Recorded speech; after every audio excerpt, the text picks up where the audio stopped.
Nah, you gotta understand something. You know what? Oh my daughter's an Aquarius too, but Geminis rule the industry. Do Prince, Biggie, Andre.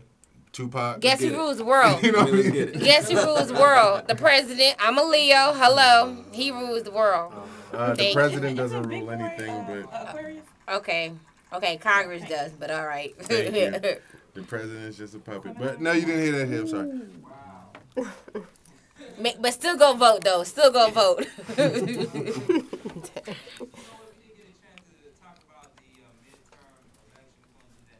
Yeah, man. What's up? Yeah, man, Frankfurt.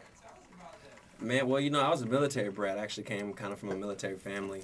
All right, military brats in the house. You know, my mom was an officer, and basically, we just, you know, she did her thing overseas, and that's where I came. And so, you know, later on, we kind of moved to the States, and I got a chance to kind of do like a lifestyle tour of the East Coast, the Midwest. So I've been, you know, quite a few places, and just been exposed early. Yeah. Ooh, yeah. Not like the Five Heartbeats movie though. You know? Oh, okay. I was just like, I looked up like, oh, for real? But yeah, man, you know, like many singers, man, my background was in church, man. You know, my mom was a church goer and she was a praying mother. So, you know, I kind of had, you know, my start, you know, as far as exploring, you know, music, you know, Christian, you know, in the church. So that's what it was.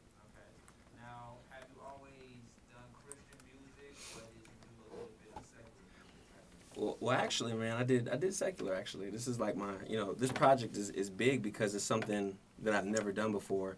You know, I used to be a background dancer, and I've done the whole, I was too, bro. Getting the 1-2 step, man. You know, I used to be a background dancer. You know, I had a chance to work with a lot of different people, man. I was blessed to have an opportunity to meet, like, a lot of people. Well, actually, early on, I got to work with Bobby Valentino, you know, or now Bobby V. You know, got a chance to, you know, glean some experience from him.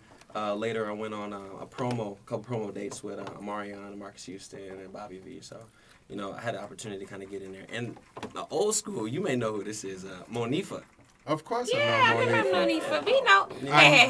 I know Monifa. We know. Oh yeah, you know she was It's you know been super too cool. long since you've been gone. Uh-oh, you actually got something right.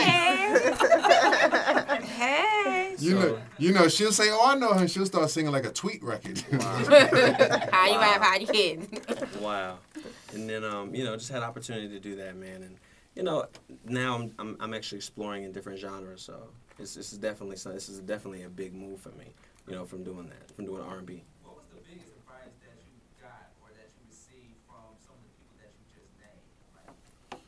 Like, Well, be the best artist that you can be. Like, basically, I used to have this issue. Like, I was really competitive, right? So I was always trying to, you know, listen to other music and try to figure out how to top that and make sure that I was following, like, the industry, the things that were common at the time. Like, you know, sometimes there are certain sounds, like when, you know, people recognize when the T-Pain came out, then all of a sudden everybody was using auto-tune, not just in the forefront, but, you know, for their harmonies. I was in a car with a friend the other day listening to Next. Y'all remember Next? Yeah, of course. And I was like, listen to the harmonies. Like, they didn't have any auto-tune. You know what I mean? You know, they were still using other, you know, other plugins, whatever the case is. But as time progressed, you know, people changed. So the best advice that I got was just focus on perfecting your sound, perfecting, you know, your music, your craft, and, you know, you'll stand out.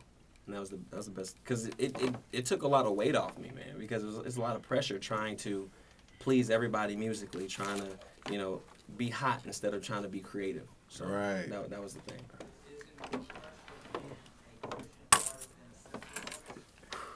Wow, you getting them in today, huh? It is a little bit more pressure, man, because, you know, the album is actually called Unmuted, and basically what that means is, you know, for a long time, especially when I was doing R&B, people, you know, they used to say I sounded churchy. And they'd be like, you know, tone that down a little bit or find a different way, a different style of singing it or whatever the case was to make it more marketable. And eventually, you know, I used to tell myself, I don't do Christian music. I don't do the whole gospel thing. I do it on, you know, on Sunday, you know, with moms and the choir and everything. But as far as a career decision, I don't do that. I don't make that kind of music, and that's just what it is. Because the type of music that I do make isn't Christian, quote unquote.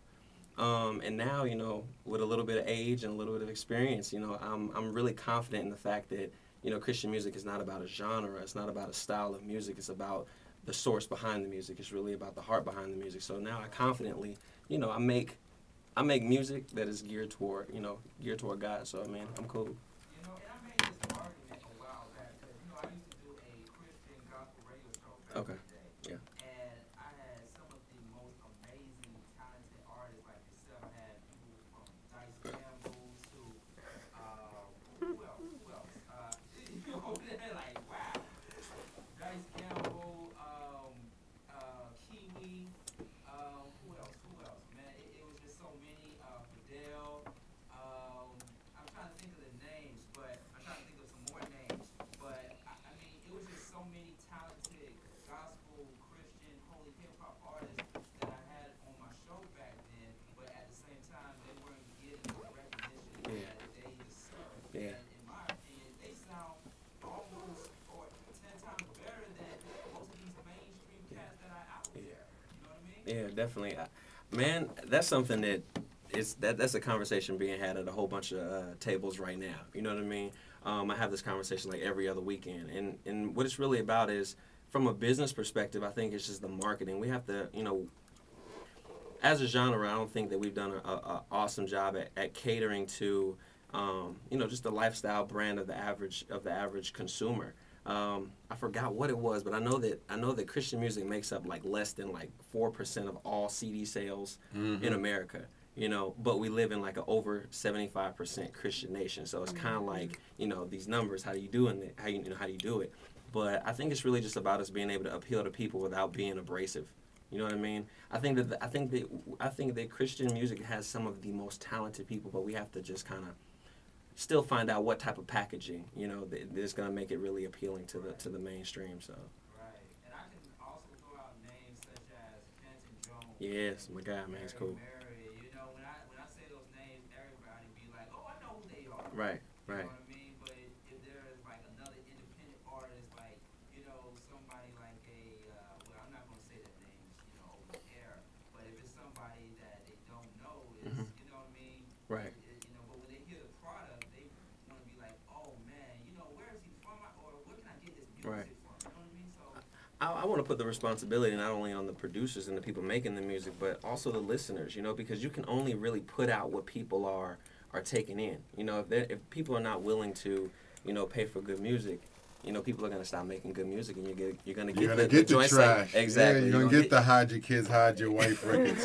But people are going to do that. But I think that if we support good music, you know what I mean? If we really support good music and support, you know, those things that have a positive spin to them, I think that we'll start getting more people making it. We'll get more people producing that type of product. Man. Absolutely. For those who are just tuning in, we got the one and only recording artist Gemiinii in the building for the